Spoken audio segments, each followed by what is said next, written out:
thing about his story is the fact, like, they were in the Eastern Conference Finals with Jim O'Brien, and then he went all the way back to the bottom. You know, thinking about getting this draft pick, it didn't work out, and then back on top, winning a championship, and then those years from 2008, you know, on with the big three that eventually got broken up. That was a, you know, it's one thing just to show up at a place and win over and over again.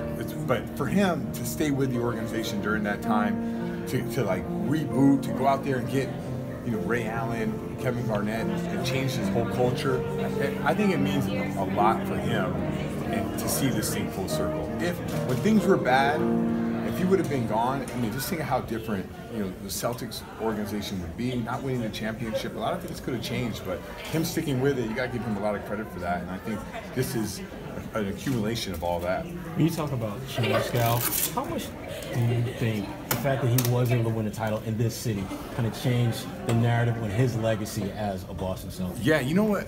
It's funny because, like, people who were around him and watched him play, like, I believe, like, he's the most underrated player to ever play the game.